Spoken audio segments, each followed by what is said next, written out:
नमस्कार साथियों, Mahesh Taneja Indian and world history YouTube channel पर एक बार फिर आपका स्वागत है। एक नए टॉपिक के साथ आपके सामने उपस्थित हैं। आज का टॉपिक अमेरिका का स्वतंत्रता संग्राम, जिसका महत्वपूर्ण वर्ष माना जाता है 1776। 1776 क्यों? क्योंकि अमेरिकी स्वतंत्रता की जो घोषणा की गई थी वो 1776 को की गई थी। तो इस वजह से ये ईयर जो है ये इम्पोर्टेंट माना जाता है, तो इसलिए इसको 1776 ही लिखा है हमने। हम पहले तो ये देखें कि अमेरिका की स्थिति क्या है और वहाँ से हम स्टार्ट करेंगे स्वतंत्रता संग्राम की इस कहानी को। देखिए, अमेरिका की वर्तमान स्थिति को देखें तो यहाँ पर ये उत्तरी अमेरिका, ये दक्षिणी अमेरिका, ये यूरेशिया, ये अफ्रीका, ऑस्ट्रेलिया आप सब जानते हैं। तो यहाँ से जो नॉर्दर्न अमेरिका, यहाँ पर ऊपर देश कनाडा, उसके नीचे यूएसए, संयुक्त राज्य America, United states of America, और ये मैक्सिको। और यहाँ से अगर मैं एक बैकग्राउंड की बात करूँ तो इस क्षेत्र के अंदर, उत्तरी अमेरिका के अंदर जो लोग हैं, वो जो वहाँ के मूल निवासी हैं, वो मूल निवासी एक स्टडी के अनुसार माना जाता है कि हिम युग में यहाँ से आए थे। ये जो रशिया वाला एरिया है, ऊपर जो साइबेरिया का क्षेत्र है, साइबेरिया के क्षेत्र में बहुत ज़्यादा बर्फ़ होने की वजह से, ठंड होने की वजह से ये दोनों रूट जो है ये बर्फ़ से जुड़े हुए थे और इस वजह से यहाँ से लोग आए। ठीक है, तो अमेरिका के जो मूल निवासी हैं वो कहीं ना कहीं रूस से संबंधित हैं, वहाँ से आए और यहाँ आने के बाद ये कबीलों के रूप में रहने लग गए। ठीक है, कबीलों के रूप में रहा करते थे और इन कबीलों को नॉर्थ सीमैन कहा जाता था।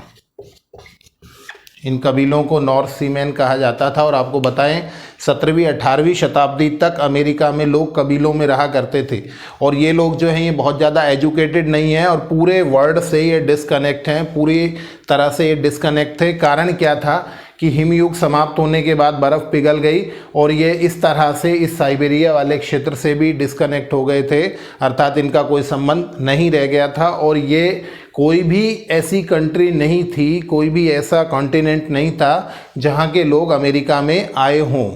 ये हम बात कर रहे हैं 15वीं 16वीं शताब्दी तक की बात कर रहे हैं। 15वीं शताब्दी में पहली बार एक पर्सन निकल कर आया यहाँ पर, जिसका नाम था कोलंबस। और कोलंबस भी यहाँ क्यों आया, कब आए? 1492 में कोलंबस यहाँ क्यों आया, ये भी एक इम्पोर्टेंट और बड़ी इंटरेस्टिंग सी कहानी है कि भारत का और चीन का यूरोप के साथ बहुत लंबे समय तक ये लैंड रूट से व्यापार चलता था। यूरोप के साथ व्यापार चलता था और इसे हम रेशम मार्ग के नाम से जानते हैं। इस रेशम मार्ग के व्यापार पर प्रतिबंध तब लगा जब 1453 में कुस्तुनतुनिया पर तुर्कों का अधिकार हो गया।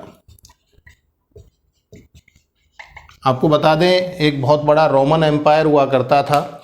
उस रोमन एम्पायर की दो राजधानियां थी।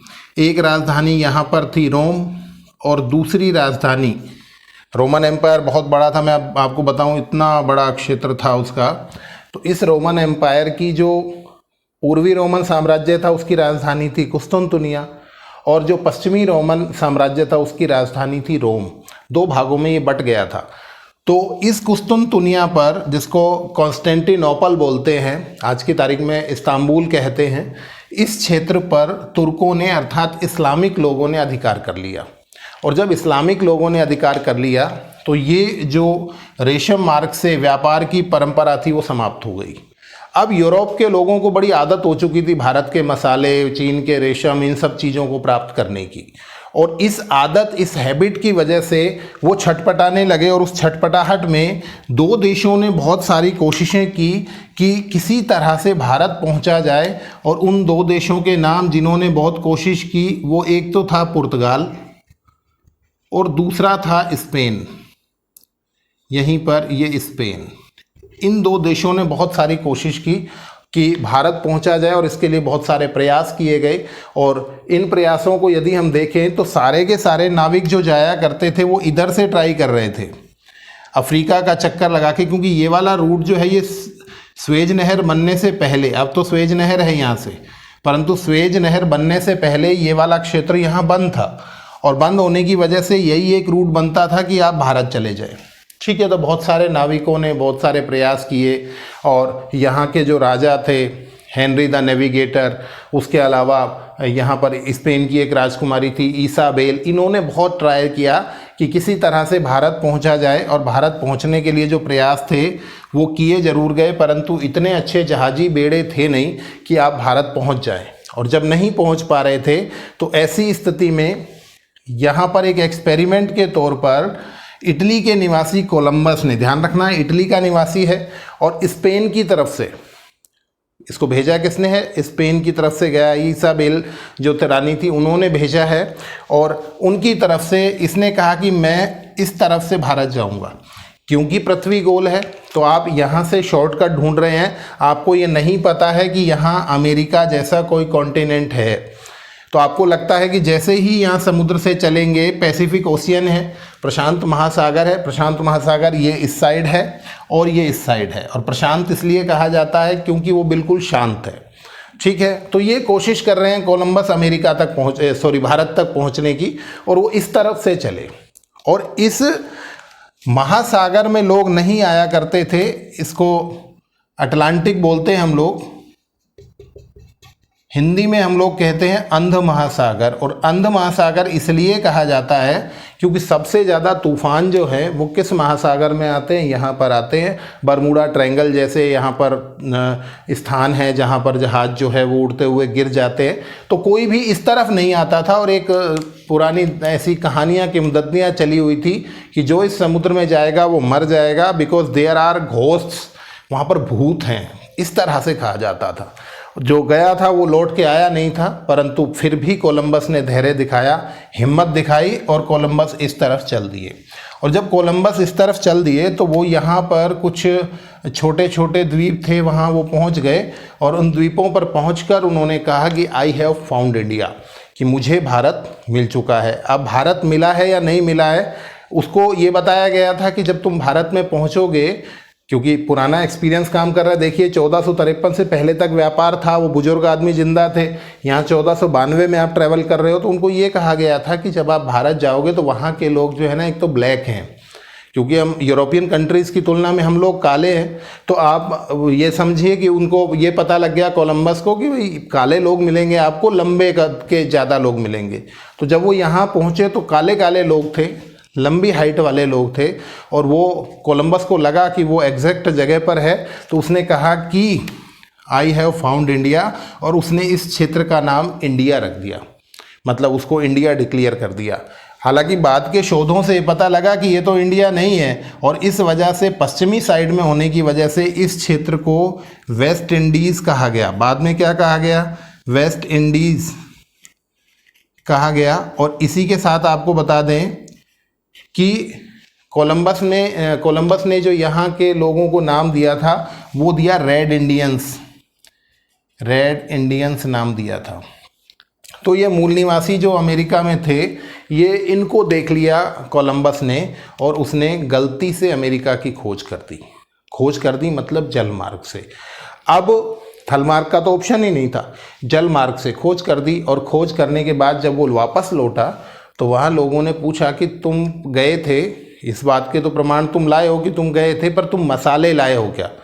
क्योंकि भारत से मसाले प्राप्त किए जाते थे, तो वहाँ से मसाले नहीं लाने पर संदेह पैदा हुआ कि कोलंबस भारत में शायद नहीं पहुँच पाया, वो तो कोई और जगह पहुँच गया। तो ये सिलसिला चलता रहा, खोजों का दौर जारी रहा। और इसी दौरान आपको बताएं वास्को डिगामा सक्सेसफुल हो गए भारत में, और वो इस रूट से चले गए। और वास्को डिगामा जब यहाँ आए 1498 में, तो बिल्कुल स्पष्ट हो गया कि वास्को डिगामा पहला व्यक्ति है जिसने जल मार्ग से अब भारत को खोज लिया है। और वो यहाँ से मसाले लेकर आए, और जब यहाँ पर सप्लाई किया 60 गुना लाभ कमाया। तब लोगों को लगा कि कोलंबस कहीं और पहुँच गया था, वो भारत नहीं पहुँच पाया है। तो फिर खोजें शुरू हुई इस तरफ कि ये जो ढूंढा गया ये क्या था।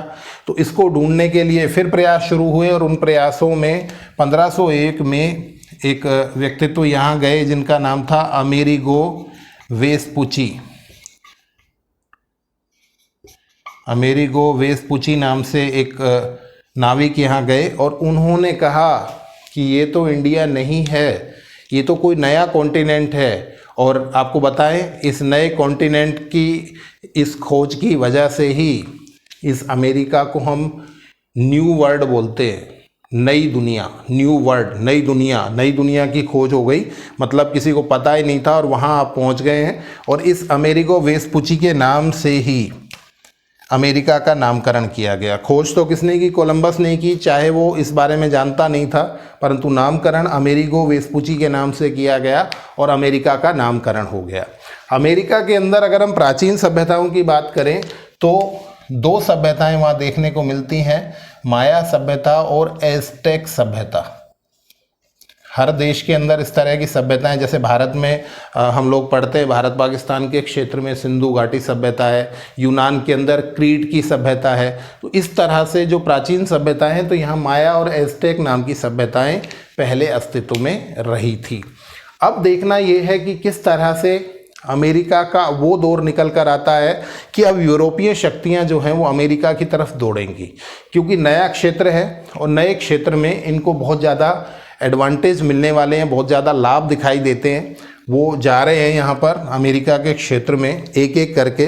तो सबसे पहले जो देश गया, अगर हमको एक क्रम बनाना पड़े तो सबसे पहले कौन गया? स्पेन गया, क्योंकि स्पेन की तरफ से ही कोलंबस गए थे। तो पहला जो हम कहेंगे कि सबसे पहले अमेरिका में पहुंचने वाला यूरोपीय देश कौन सा था? स्पेन था। पहली बस्ती भी बसाने वाला कौन था? स्पेन। उसको हम डिस्कस करेंगे।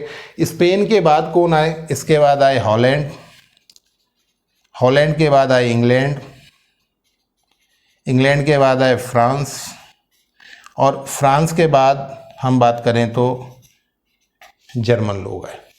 ठीक है, तो ये अपने को क्रम ध्यान रखना है। जर्मन आए, अगर और भी क्रम आगे बढ़ाना पड़े तो डेनमार्क के लोग आए। तो ये क्रम रहा, पहले स्पेन, फिर हॉलैंड, फिर इंग्लैंड, फिर फ्रांस, जर्मन और डेनमार्क के डेन, ये सारे के सारे क्रम से आए और इन्होंने यहाँ पर अधिकार स्थापित करना शुरू कर दिया। और इनकी वजह से जो मूल लोग थे यहाँ के, जिनको हम रेड इंडियंस कह रहे हैं, उनको यहाँ से माइग्रेट होना पड़ा, अर्थात निकलकर दूसरे क्षेत्रों में, यूँ कहिए दक्षिणी अमेरिका वाले क्षेत्रों में या छोटे छोटे द्वीपों में जाकर बसना पड़ा। और जो मुख्य भाग था अमेरिका, नॉर्दर्न अमेरिका का, उस अमेरिका से इनको चले जाना पड़ा। ठीक है, अब इन देशों के जो लोग आकर रह रहे हैं अमेरिका में, आज भी अमेरिका के मूल जो लोग हैं वो तो बहुत ही न्यून संख्या में हैं, और देशों के लोग बहुत सारे हैं। ठीक है, जिसमें बड़ी संख्या, सबसे बड़ी संख्या संभवतः इंग्लैंड की है, जो लोग वहाँ पर रह रहे हैं। तो इस तरह से ये लोग एक एक करके कंट्रीज़ ने अमेरिका की तरफ कूच करना शुरू कर दिया। ठीक, अब प्रश्न उठता है कि इन्होंने वहाँ पर जाने का क्या फ़ायदा उठाया? तो ये वो वहाँ पर व्यापार करने के उद्देश्य से गए थे। जैसे भारत का पिक्चर है तो वहाँ भी हम लोग देखते हैं कि इंग्लैंड वाले यहाँ, या पुर्तगाली थे, वास्को डी गामा 3 बार आए, उसके बाद पुर्तगाली यहाँ सेटल हो गए, उसके बाद इंग्लैंड वाले आए, फ्रांस वाले आए, जो भी आए, डेन आए, सब लोगों ने, सबका प्रयास एक ही था कि भारत से व्यापार करके अधिक से अधिक धन कमाएं। ठीक है, भारत से चीज़ें खरीद के यूरोप में बेचना, वहाँ से धन कमाना, इस तरह से प्रोसेस इनके थॉट में था। तो ऐसा ही विचार इनका अमेरिका के बारे में था, नॉर्दर्न अमेरिका के बारे में, और इन्होंने अपनी वहाँ बस्तियाँ बसाना शुरू कर दिया। मतलब अपने लोगों को ले जाकर क्षेत्र विशेष में अपनी बस्तियाँ स्थापित करना शुरू कर दिया। सबसे पहली जो बस्ती है वो 1565 में, देखिए यहाँ से फैक्ट्स पे थोड़ी सी बात कर लेते हैं। 1565 में सबसे पहली बस्ती जो है वो किसने बसाई? स्पेन ने, और ये फ्लोरिडा के क्षेत्र में थी, और इसका नाम था सेंट अगस्टीन। बस्ती का नाम क्या था? सेंट अगस्टीन नाम की बस्ती बसाई सबसे पहले स्पेन ने। ठीक है, इसके बाद दूसरे नंबर पर कौन आया था? हॉलैंड आया था। तो हॉलैंड का जिक्र, क्योंकि हमारे यहाँ पर बहुत ज़्यादा इस पर डिस्कशन होने वाला नहीं है, क्योंकि हॉलैंड को बहुत जल्दी ही इंग्लैंड ने रास्ते से अलग कर दिया, हटा दिया। तो यहाँ पर हम, जो ज़रूरी है हमारे लिए, दूसरे नंबर पे हम इंग्लैंड की ही बात करने वाले हैं कि इंग्लैंड ने यहाँ पर 1607 में एक बस्ती स्थापित की, और वो जो बस्ती है उसका जो मुख्य नगर था वो जेम्स टाउन था। ये जेम्स नदी के किनारे था। ठीक है, जेम्स नदी के किनारे था जेम्स टाउन, और ये वर्जीनिया, इस बस्ती का एग्जैक्टली नाम क्या था? वर्जीनिया। और वर्जीनिया क्यों था ये भी एक बार हम सुन लें। इस समय 1607 में जो रानी थी यहाँ पर वो थी एलिजाबेथ, और एलिजाबेथ जो थी ये वर्जिन थी, मतलब कुंवारी थी, और वर्जिन होने की वजह से इन्हीं के नाम से, इनकी इस उपाधि की वजह से वर्जीनिया नाम रखा गया। और वर्जीनिया जो है वो वहाँ पर जेम्स टाउन मुख्य नगर था इनका, और यहाँ पर पहली बस्ती इन्होंने स्थापित कर ली।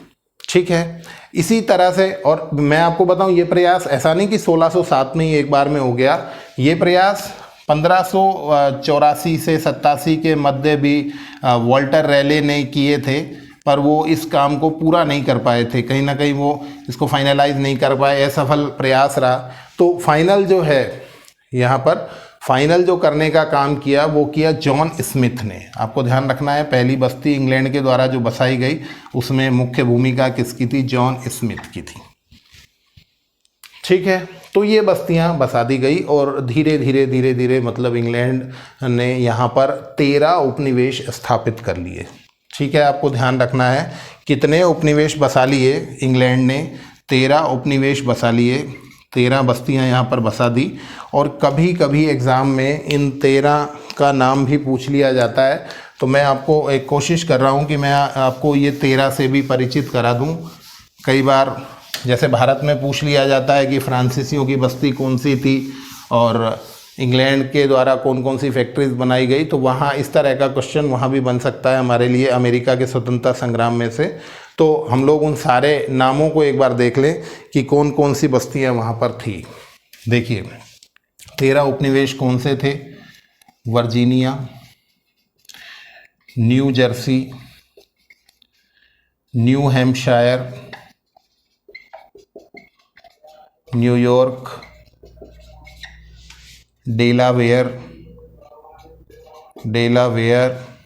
मैसाचुसेट्स, इसके अलावा पेंसिल्वेनिया, इसके अलावा North Carolina, South Carolina, Connecticut, Rhode Island, Maryland, Georgia, ये सारी की सारी बस्तियां थी। मेरे ख्याल से 7 और 6 13। ठीक है, तो ये 13 बस्तियां वहाँ पर थी, 13 उपनिवेश वहाँ पर थे। ठीक है, तो एक बार नाम आपके सामने आ जाता है तो ये है कि हल्का सा ध्यान रहना चाहिए कि इन 13 में से कोई ऑप्शन अगर अलग बनता है तो वो इंग्लैंड का नहीं था। तो इन 13 उपनिवेशों पर इन्होंने कब्जा कर रखा है, और उनमें से एक जो है वो है जॉर्जिया। ये कहीं ना कहीं पूरी तरह से इंग्लैंड के लिए समर्पित है। आपको ध्यान रखना है, जब भी कोई प्लानिंग की जाएगी स्वतंत्रता संग्राम में, वहाँ पर जॉर्जिया विरोध करता हुआ आपको नज़र आएगा। और जॉर्जिया जब विरोध कर रहा होगा तो इसका सीधा सा मतलब ये है कि ये इसलिए विरोध करेगा क्योंकि जॉर्जिया की जो स्थापना है वो इंग्लैंड की संसद के द्वारा प्रत्यक्ष रूप से कराई गई थी। ठीक है, और इसके बारे में भी बता दें कि मैंने इसको सबसे नीचे लिखा है, और आप जानते हैं मैप के अंदर सबसे नीचे क्या होता है? दक्षिण। तो सबसे दक्षिण में जो बस्ती थी इंग्लैंड वालों की वो कौन सी थी? जॉर्जिया थी। और इसकी स्थापना 1732 में जॉर्ज सेकंड के समय, नाम किससे पड़ा है? जॉर्ज सेकंड से।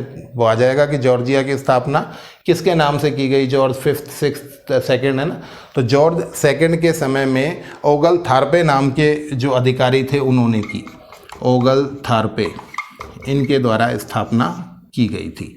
तो कुल मिलाकर बात यह है कि हमको ये बताना था कि जॉर्जिया इस भीड़ से अलग है, इंग्लैंड के द्वारा प्रत्यक्ष रूप से इसको बड़ा अनुदान भी दिया गया, इसकी स्थापना भी की गई है, संसद के द्वारा इसकी स्थापना की गई है। कारण क्या है कि बाकी सारे तो व्यापारिक लोगों के द्वारा, व्यापारिक समूहों के द्वारा बनाई गई व्यापारिक बस्तियां हैं। ये यहाँ पर हम कह रहे हैं कि वहाँ की जो गवर्नमेंट है उसके द्वारा पूरी तरह से जिसे कहते हैं सपोर्टेड बस्ती थी जॉर्जिया। तो ये आपको अलग से ध्यान रखना है। ठीक है, तो इस तरह से अब इंग्लैंड अमेरिका में बहुत सारे क्षेत्रों में अपने आप को स्थापित कर चुका है। और स्थापित करने के बाद की स्थिति क्या है कि अब वो वहाँ पर अपने आप को काबिज करना चाहता है, अपने आप को स्थापित करना चाहता है, और इतना स्थापित करना चाहता है कि यहाँ पर इंग्लैंड अब अमेरिका के लोगों का शोषण करेगा। और मज़े की बात यह है कि वो शोषण केवल अमेरिका के लोगों का नहीं करेगा, इंग्लैंड के लोगों का भी शोषण करेगा, क्योंकि इंग्लैंड के लोग भी वहाँ पर स्थापित है। आपको बताएं, यहाँ पर अमेरिका में जो लोग गए इंग्लैंड से, उनमें काफ़ी सारे तो प्योरिटन्स थे।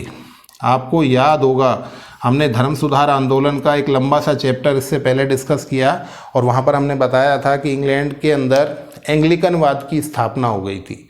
एंग्लिकन चर्च, एलिजाबेथ ने सपोर्ट कर दिया, और एंग्लिकन चर्च की वजह से वहाँ पर जो प्रोटेस्टेंट धर्म के अनुयायी थे, अर्थात रोमन कैथोलिक चर्च के विरोधी जो थे वो प्रोटेस्टेंट थे, उनको प्योरिटन्स कहा जाता था। वो प्योरिटन्स एलिजाबेथ से परेशान होकर, एंग्लिकन चर्च से परेशान होकर वो कहाँ चले आए? वो यूएसए में चले आए।